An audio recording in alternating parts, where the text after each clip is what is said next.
Once you've established a framework, though, be sure that you're really engaging in a two-way conversation. Really think about the interviewer as being on your side. And it's true, as I've interviewed candidates, I want the candidate to win. Because one, that's more exciting for us, because like, hey, we found one.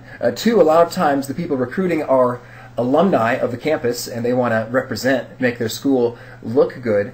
And three, it's just a lot more exciting and engaging if you can do some advanced level thinking instead of lower level thinking. So just bear that in mind. The interviewer is not trying to trick you, and indeed, they want to have a good collaborative back and forth conversation. You want to ask questions of them and really hear what they have to say, think about it, and furthermore, never drone on and on for too long. I would say 1 minute straight without checking in with them. Or does that sound right? Or how are we doing with that?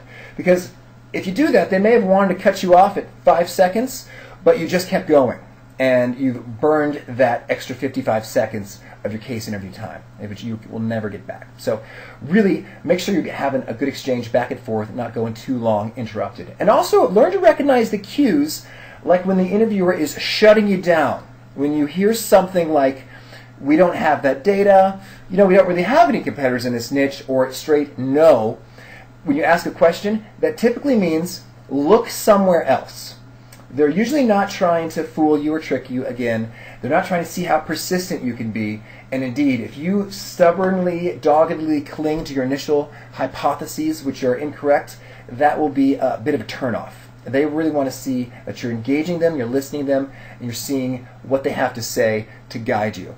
And when they do provide you with some rich data or a new slide, you know you're headed in a right direction. You're making progress. That slide might be there just so you can quickly determine, oops, no, that's not it. But there is a message to be had on the slide.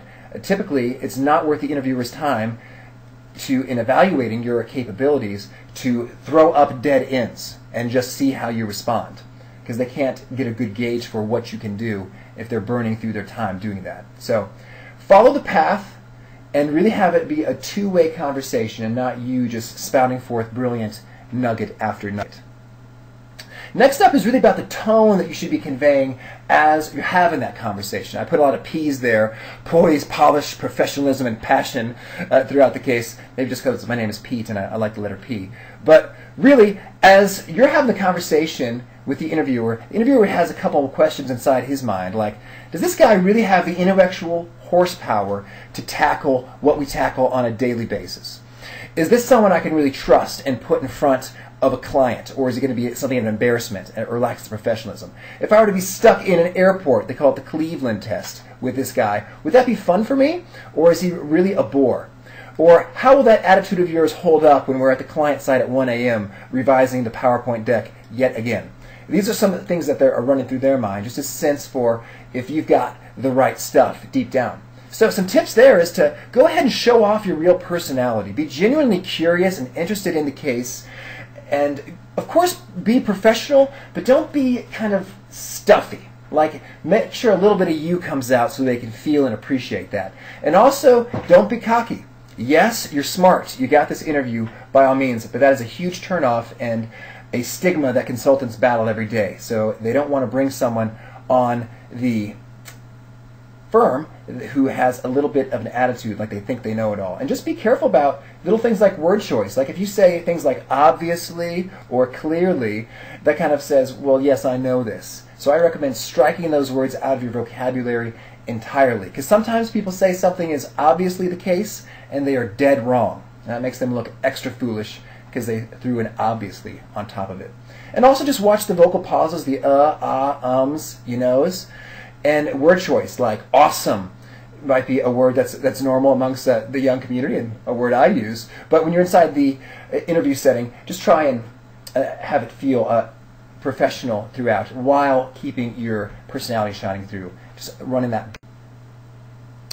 Next up, make sure you clearly define the calculation that you're doing before you jump in and do it, and make sure that it makes sense. A lot of candidates, they get really excited when they see two numbers next to each other, and they say, oh, I can tell you the market share, I can tell you the gross margin percentage.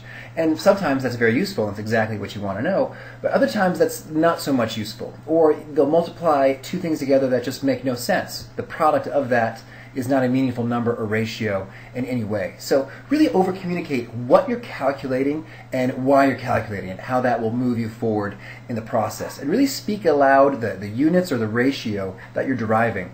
Are you coming up with a dollars per hour ratio, a dollars per employee, a dollars per cash register, whatever that ratio is? Make sure you are making that very clear. So you're not just giving them a number like 9, and they say 9 what? What is the significance of this number 9 that you've just calculated for me? Make sure to speak those units aloud and label them clearly like it's chemistry class or something else where units are really critical. And then go ahead and calculate that figure that you're getting and the ratio such that it's clear cut. In the course of calculations, it's often the zeros that get people off base. Case interview math happens on a totally different scale than normal arithmetic, like 12 times 10 is 120. 50 employees who make $60,000 each will cost the company a total of $3 million, for example. This isn't kind of the scale that we're accustomed to operating on, and so people are often off by a factor of 10. So one quick check for that is to note, if you're calculating a series of multiple things in a ratio, note that it's highly unlikely that they're going to be wildly different from each other.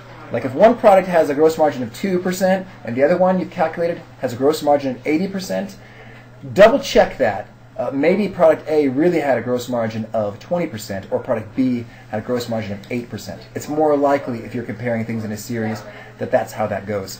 One quick tip is to try putting your numbers in old-fashioned scientific notation, like 1.2 times 10 to the 6th power, and then you can multiply, divide from there, and then you see how you adjust up or down the number of zeros. And again, just practice this so this feels more comfortable in the heat of battle.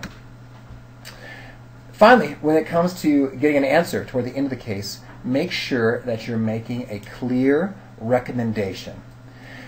Typically, it's the interviewer's job to watch the clock, but if you're taking a look at it, you're going to know that toward the end of the case, you need to have a clear answer, or at least some really great criteria for how to get to the answer if it's more of an open-ended case. So know that that's coming, and they might even hit you with the CEO has dropped in and they want to know your progress and what's the answer. Be ready for that, and make sure that you're answering the original question that they asked you at the very beginning. And share your conclusions and make sure that follows the data that you saw previously as opposed to just your opinion for what you feel good. Ideally, you'll have a nice little storyline that flows from the data pieces that you found, the calculations you ran, and the insights created. And that's the final piece, is to summarize your answer. And again, don't rehash the whole case. That could take too long. We only want to see the greatest hits, highlights. The summary often takes between 15 seconds and 60 seconds, and you're just showcasing the answer you got to, the key insights that led to that answer, and perhaps some potential next steps. So you might say, for example, the profitability has declined as a result in a shift in product mix. We discovered that we've been selling more of product 1 and less of product 3, and product 1 has a lower gross margin percentage. As a result, that has been the primary thing that has reduced our profits over time. Going forward, we may want to push forward to have a whole lot more marketing efforts geared toward the higher margin products, offering more shelf space, promotions, salespeople incentives, and things of that nature. That's what a summary might sound like. And then you hit the answer, the key insights that led to it, and then the potential next steps. So, that's it. I hope these tips are helpful to you, and I wish you the very best in your upcoming case interviews. Please drop by acethecase.com for additional resources and coaching, and knock 'em dead.